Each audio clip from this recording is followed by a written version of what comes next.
Oh my goodness. What a day. Oh. Wow, you did it. Yeah. You guys' faces are dirty. Yeah, no shit. Hey Siri, what does it mean to never give up? The phrase never giving up typically refers to a promise of never quitting or giving up on a cause. I want you guys to keep those words in your head, not only as you watch this video, but for the rest of your life in general. Giving up should never be an option. When it's something that you're so passionate about, that you work so hard to achieve, giving up should never be an option, regardless of what adversities life would throw at you, because the sense of accomplishment that you will get will outweigh all the pain and suffering. And that is going to be the theme for this video. In today's video, I'm going to be taking you guys along for my 2024 SBT GRVL race experience. From travel day to openers and nutrition the day before the race, a bike setup and a full race breakdown at the end. And what an incredible race it was. It was one of those first half that would just break anybody mentally, and a second half that is anybody's dream. Could I have won my age group with a better first half? I won't answer that question myself, but I will be very interested to know what you guys think from an outsider's point of view. So please go down in the comments and let me know if you think I could have won this race with a better first half. But first, before we continue with the story, we need to go back to exactly a week before the race. And up until this point, everything had gone to plan. Nutrition was awesome, training was going amazingly well. Tony and I were traveling to the race together, and we were both doing the black course, which is 125 miles and over 10,000 feet of climbing. We did some long training rides here in Florida, and we felt amazing. Unfortunately though, that's where it ended for me. Exactly a week before traveling to Colorado, I tested positive for COVID. I was in bed feeling terrible, really strong headaches, fevers, and I wasn't able to ride my bike for 4 days. And a few days after, I was just doing super easy zone 2 rides, no intensity at all, because recovering before the race, making sure that I wasn't sick anymore, was a lot more important than actually trying to get any intensity in. Not only was this going to be my first time racing SBT and traveling to Colorado, but my first time ever going to any sort of altitude. Because of it, I wasn't sure what to expect from this race before I even got sick with COVID, so COVID put an even bigger question mark on it. Fortunately though, I started feeling better on Thursday. I was traveling out there on Friday. Thursday I started to feel a little bit better, so I decided to do the same exact session that I did before Unbound, just to compare what the feeling was going into the race. And this was a 3 by 6 minutes at threshold. So like I said, this is the same session that I did before Unbound, and I wasn't happy with the result, just to say the least. I just wasn't feeling like myself, and honestly it was just to be expected. Not only was my power lower, but the RPE for that power was so much higher. I know my body very well, and I know that 345 watts with the RPE I was doing was not very positive. Obviously you can't let that get into your head, and I blamed it on the fact that I hadn't done any type of intensity in over a week, and the legs were just too fresh. And from previous experience, I know that I don't race too well on fresh legs, so now it was just time to pack up the bike and head to Colorado.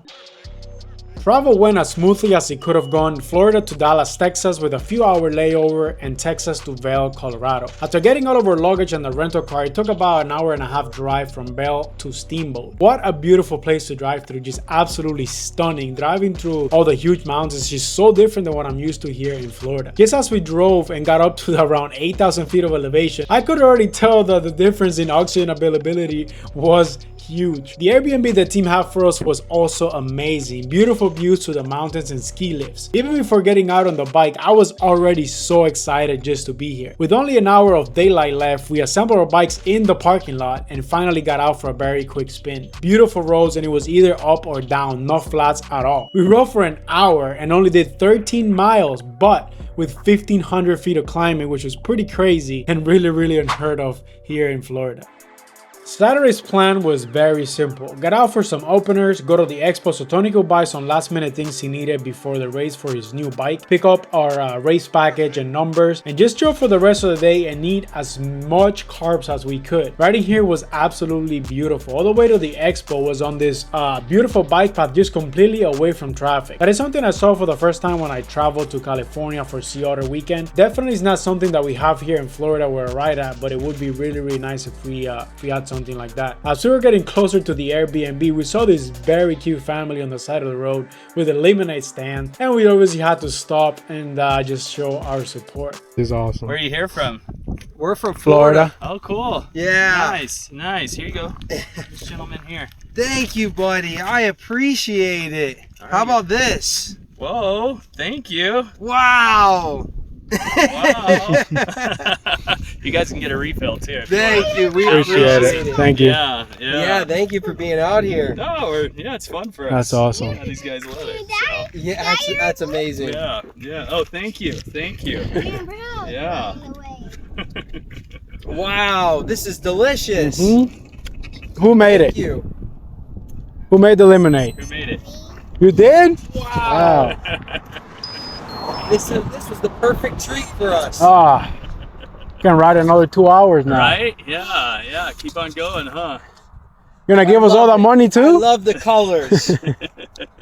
I love the sparkles too, huh? Chef Tony in the kitchen. What we got going on here, Tony? Ground bison, Oh yeah. peppers. We don't have onions. That's all But- right. We don't need it. The saltiness of the bison is going to be perfect. Hell yeah. And then we got a bunch of these, Sticky rice. which I might be eating more now that Tony got me hooked on it.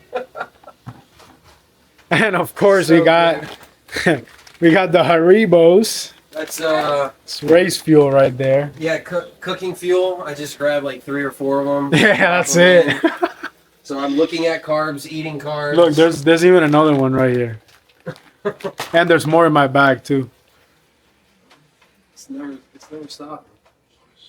That's it. Just the Meal. game plan now is just to freaking eat, man. That's it. Get in the protein, carbs. Big day Bags are tomorrow. ready. Nutrition's ready. Big day tomorrow. Solid. Look at this thing. Call him Chef Tony. This is what the rice is like 100 grams of carbs, right? 100 grams of carbs right there in that rice. Some nice bison right there. See what you got over there. Oh, mine's a mess right now. Oh, I mean, you're already halfway. I'm already done. And he's smacking this too. Smacking some pretzel Oof. chips. Hell yeah. Everything bagel seasoning. That's the key. Yeah, this are pretty good. I never had these specific ones. They're pretty damn good. What about you? What are you doing? I was eating. What are you eating? I'm carb loading. You're carb loading? Yeah. For what? For your mountain bike ride? Those are the best carbs. Yeah. Those things I can eat a whole bag. Hell yeah. We got the bikes ready. When he's got all his nutrition here. We got some of mine here. We got some in here as well. I got a spare tube. I got tube CO2s back here as well. The heart rate strap ready to go. Computer's already fully charged. Fresh battery for the SRAM Force. It's got to lube the chain. I just cleaned it. I just got to lube it. Let me show you guys Tony's whip. It's kind of dark in here, but... Oh, man, we forgot to do that video I was talking about. Totally forgot. Look at this thing. New SRAM, 13 speed. Got the new Asioma power pedals. The new SRAM Force, 165 red cranks. Just bought this bag today. And this bag today. It's already got the number on there. Freaking sweet. Oh, the new... It's kind of dark in here, but new SRAM levers, they feel nice as hell. The Zip 303. Oh, yeah, I forgot about those, dude. You know what? We're going to do a full video on this bike because it's too nice not to.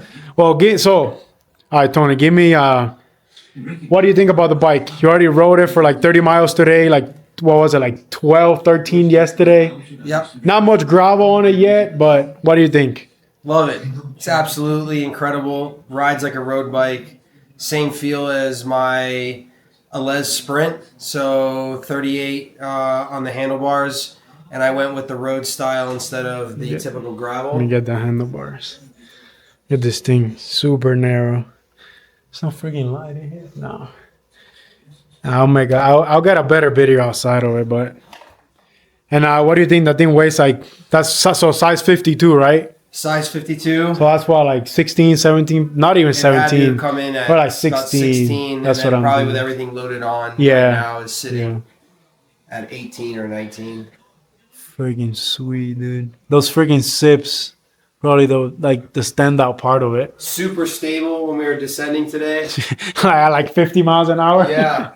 Not even like with the cross one too later in the afternoon.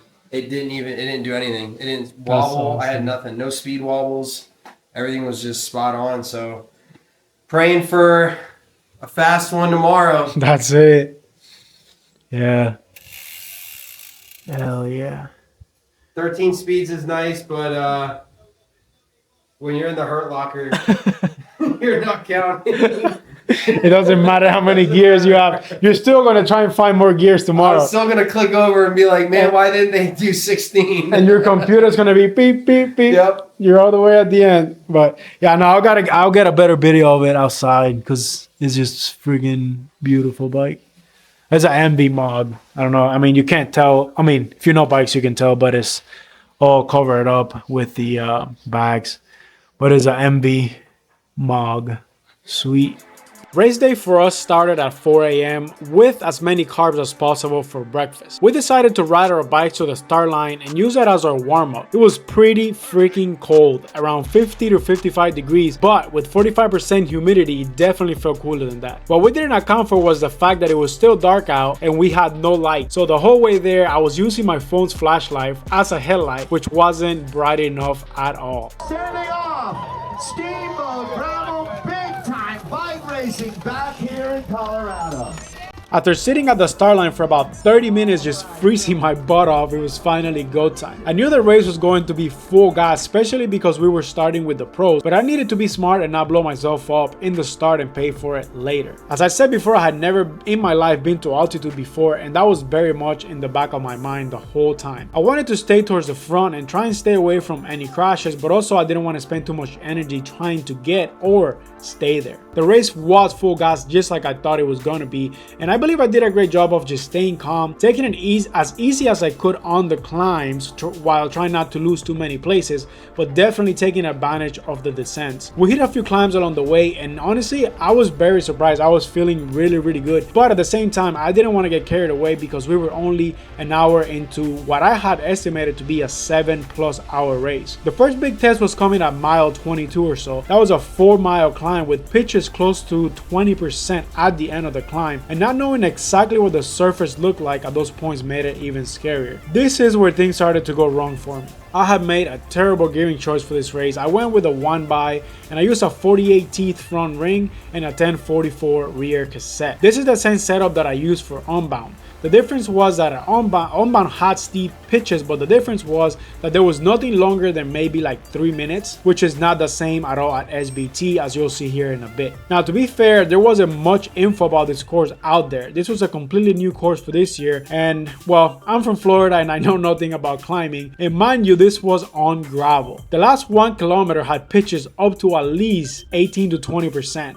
So I was having to ride out of the saddle just to be able to spin at 60 to 70 RPMs. The issue with that was that it was also very loose gravel, so my rear tire would just spin and lose traction. I definitely blame this on myself. This didn't have anything to do with bad luck, just poor preparation. I was at the top of the climb when I lost traction and came to a complete stop and had to unclip. Absolute nightmare, only 22 miles into the race or so. It was so steep I couldn't get back on the bike, so I just tried running up as people passed me.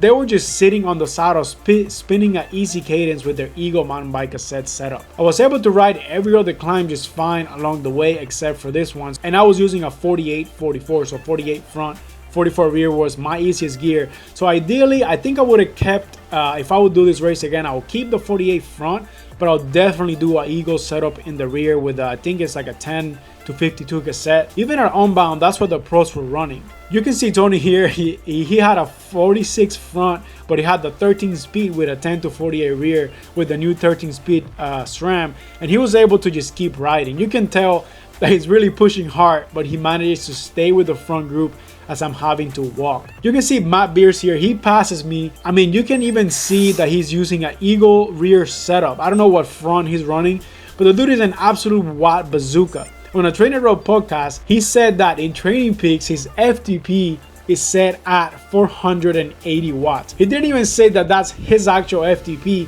He just said that's what he trains at. Absolutely insane. I wish I could say that this was the end of my issues, but actually it was the complete opposite. They were just getting started. Over the descent, I tried to get on Matt's wheel, and I knew that if I could hang on, he would definitely bring me back. Unfortunately, that was not gonna happen though. He was probably pushing around 400 watts at 8,500 feet of altitude. Up until this point, I hadn't been able to drink anything out of my hydration pack, where I have not only hydration but also nutrition for 4 hours because there was just nothing coming out of the hose. Finding yourself solo 20 miles into a 125 mile race is not fun, to say the least. I pushed on very hard, taking many risks on the descent, and if you look at my shadow right here, unfortunately I ended up dropping a bottle where I had 80 grams of carbs and around 800 milligrams of sodium. I quickly made the decision not to turn around and grab it just because of how fast I was descending.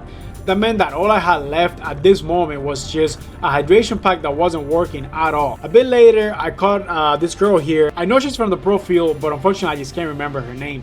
She was freaking ripping the descent. It was super impressive. Later on, we end up getting caught by this small group, so I was like, okay, this is not so bad. At least I'm not solo anymore. But the fact that I still had a hydration pack that was not working and I was out of nutrition was definitely on the back of my mind. Going up a small climb, I was cleaning the last bottle that I had just to drink from it because the tip of it was so dirty, and I ended up dropping it as well.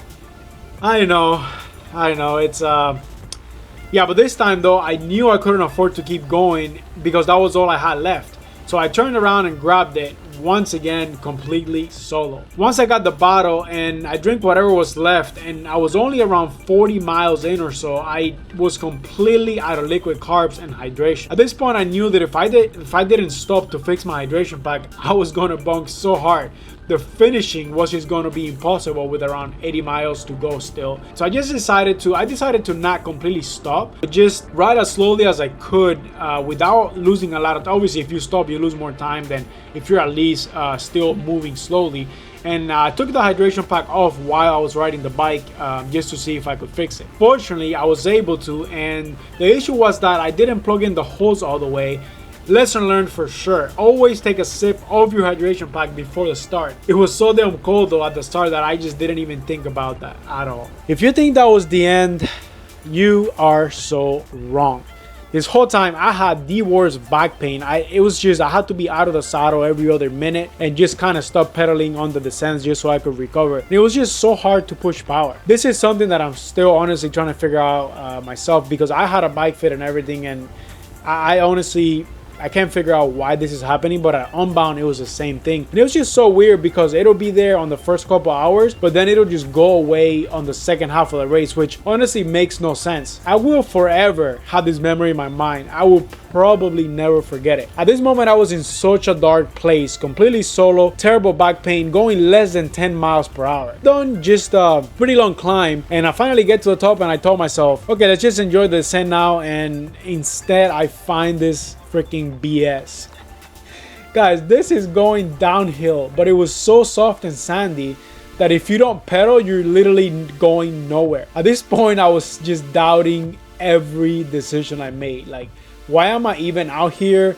I'm probably dead last, and with so many hours to go, like, riding solo was just terrible. I was definitely not even close to dead last though. And but it's just not seeing anyone around you is just so demoralizing. A bit later I get caught by another small group, and while riding with them I drop my chain on a descent.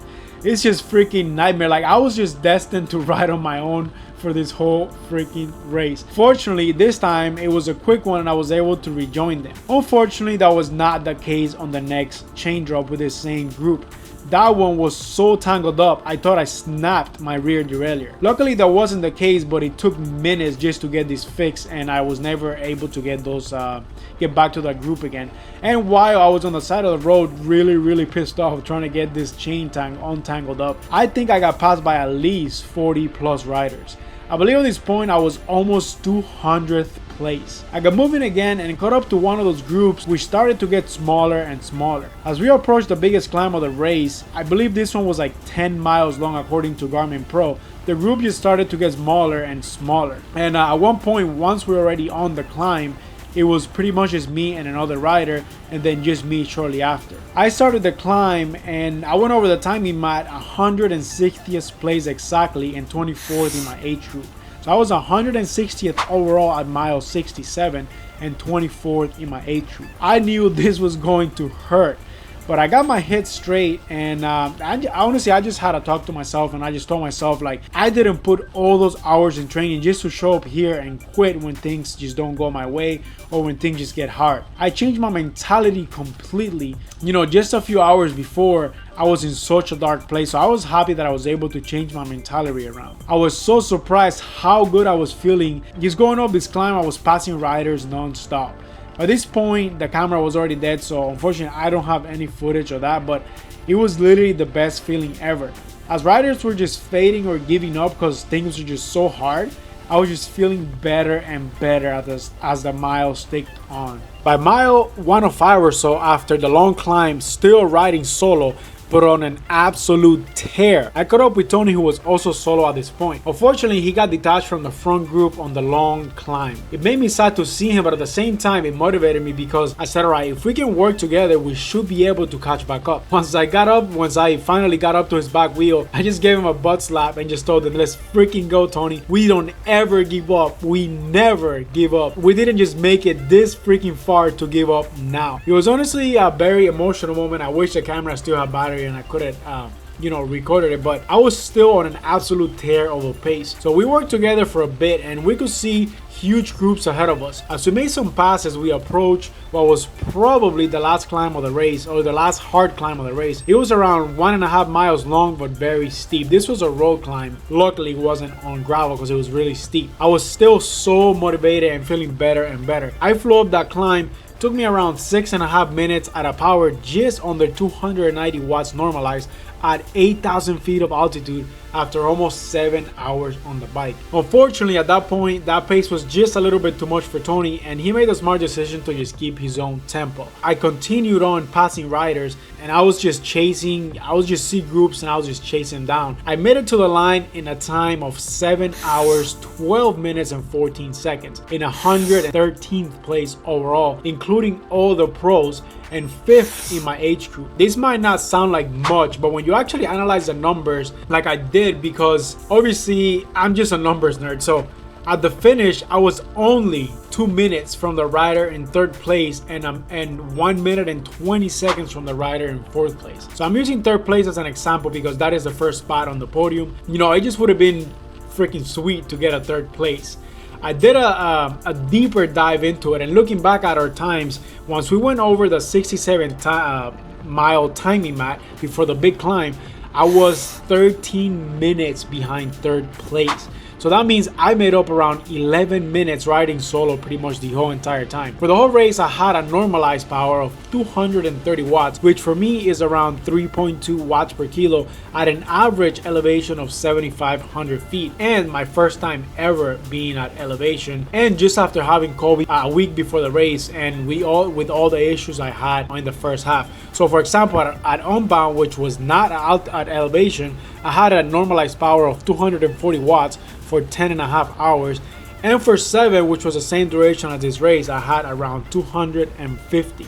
So just around 20 watt difference for the same duration, and my first time ever at altitude. To win one of these, you definitely need great legs and perfect luck. Unfortunately, I only had one of those two things on this day. Nonetheless though, I am super proud of this effort and my never giving up mentality. I promise you guys, the satisfaction of just finishing, well, it doesn't matter what time you finish on, just finishing, that satisfaction that you will get will outweigh all the suffering and pain at the end of the day, I promise. That is going to be it for this one, guys. I really appreciate it if you guys watch all the way to the end, and I really hope that you enjoyed this video. I put a lot of time and effort into it, and honestly I just love making these. So if you enjoy it, a like and a subscribe is really appreciated, so it helps just get the channel out there and get this video so other people could enjoy it as well. And like I said, guys, regardless of the result, just being out here, being to Colorado, getting to ride my bike in a different place, just this beautiful gravel out here, being around this environment, I'm just super lucky and super grateful to the team as well. So thanks to all of our sponsors, everybody that got us out there. With that out of the way, guys, I'll catch you on the next one. I got a